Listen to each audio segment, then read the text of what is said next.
तमिलनाडु के विल्लुपुरम जिले का वो विशाल मैदान जहां एक सदी की सबसे बड़ी भीड़ इकट्ठा हुई है, मानो पूरे तमिलनाडु ने एक ही व्यक्ति के स्वागत में अपनी सारी ताकत झोंक दी हो।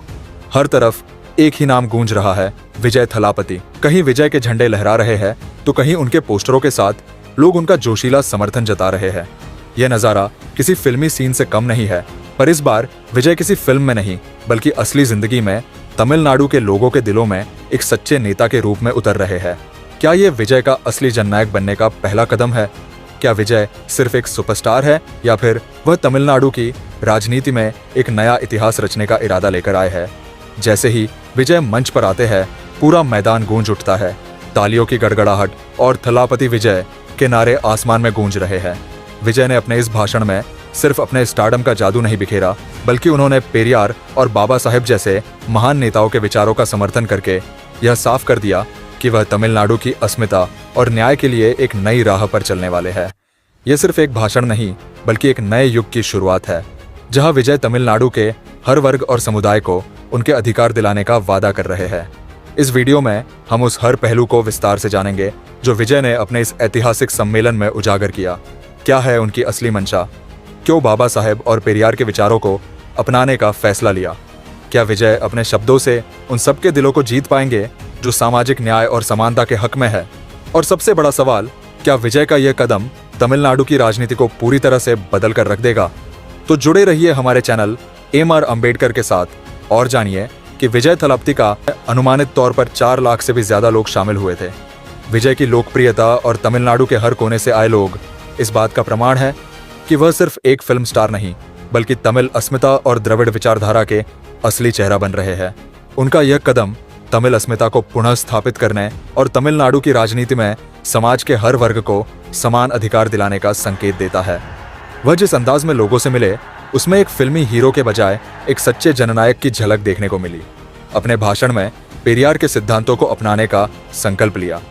पेरियार की शिक्षाओं ने तमिलनाडु के समाज को जातिवाद, अंधविश्वास और धार्मिक पाखंड से मुक्त करने में मदद की।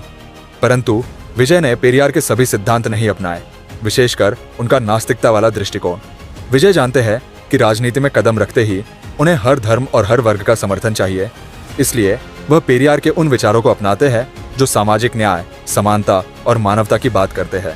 लेकिन नास्तिकता को दरकिनार कर वे हर धर्म का समर्थन करने का प्रयास करते हैं। विजय के सम्मेलन में बाबा साहेब अंबेडकर का पोस्टर भी प्रमुखता से लगा हुआ था। इस पोस्टर का संदेश स्पष्ट था कि विजय सिर्फ तमिलनाडु की नहीं बल्कि पूरे दलित और पिछड़े समाज के अधिकारों के लिए खड़े हैं। पेरियार और बाबा साहेब दोनों ने समानता और मानवाधिकारों के लिए अपना जीवन समर्पित किया। विजय ने उनके विचारों को अपनाकर यह दिखाया कि वह भी समाज के हर तबके के उत्थान के लिए समर्पित है। उनका यह कदम बाबा साहेब के संविधान में दिए गए अधिकारों के प्रति उनके आदर को दर्शाता है। विजय ने अपने भाषण में बीजेपी की नीतियों की कड़ी आलोचना की। उन्होंने यह स्पष्ट किया कि वह सांप्रदायिकता और जातिवाद के खिलाफ है और राजनीति में सिर्फ सामाजिक न्याय और धर्मनिरपेक्षता के लिए आए हैं।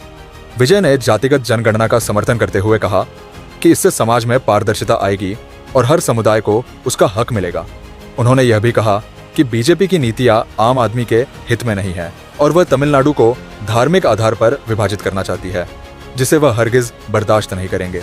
तमिलगा वेत्री कज्जग टीवी के नामक पार्टी के जरिए विजय ने समाज के हर वर्ग को अपने साथ जोड़ने का प्रयास किया है। उनकी पार्टी ने तमिल और अंग्रेजी को सरकारी कामकाज की भाषा बनाने की बात की है ताकि राज्य की सांस्कृतिक और भाषाई पहचान को संरक्षित किया जा सके। विजय ने यह भी ऐलान किया कि उनकी पार्टी 2026 के विधानसभा चुनाव में सभी 234 सीटों पर चुनाव लड़ेगी। यह स्पष्ट संकेत है कि वह तमिलनाडु की राजनीति में एक महत्वपूर्ण स्थान बनाना चाहते हैं। उनका उद्देश्य राजनीति में कोई सौदेबाजी नहीं बल्कि लोगों की सेवा करना है। विजय का यह राजनीतिक कदम द्रविड़वाद की परंपरा को पुनर्जीवित करने के प्रयास का हिस्सा है, जो कि जातिवाद और धार्मिक असमानता के खिलाफ है। उन्होंने पेरियार के जातिवाद विरोधी विचारों को अपनाते हुए कहा कि तमिलनाडु का हर नागरिक समान है और किसी भी प्रकार का भेदभाव अस्वीकार्य है। विजय की पार्टी का द्रविड़ आंदोलन के मूल्यों को अपनाना तमिलनाडु में बीजेपी के लिए एक चुनौती बन सकता है। उनकी रणनीति उन मतदाताओं को आकर्षित करना है जो जाति और धर्म के आधार पर नहीं बल्कि विकास और सामाजिक न्याय के आधार पर वोट करना चाहते हैं। विजय के इस कदम से जनता में उत्साह की लहर है। वे अब तमिलनाडु में एक सुपरस्टार से बढ़कर एक मसीहा के रूप में देखे जा रहे हैं, जो आम जनता की समस्याओं के समाधान के लिए राजनीति में आए हैं।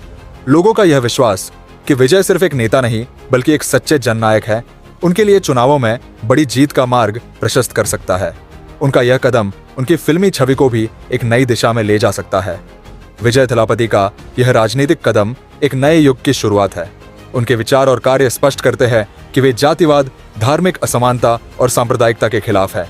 पेरियार और बाबा साहेब जैसे महान नेताओं से प्रेरणा लेकर विजय तमिलनाडु के हर वर्ग के लिए एक समान समाज का सपना देख रहे हैं। अगर आपको भी विजय थलापति का यह नया कदम प्रेरित करता है तो इस वीडियो को शेयर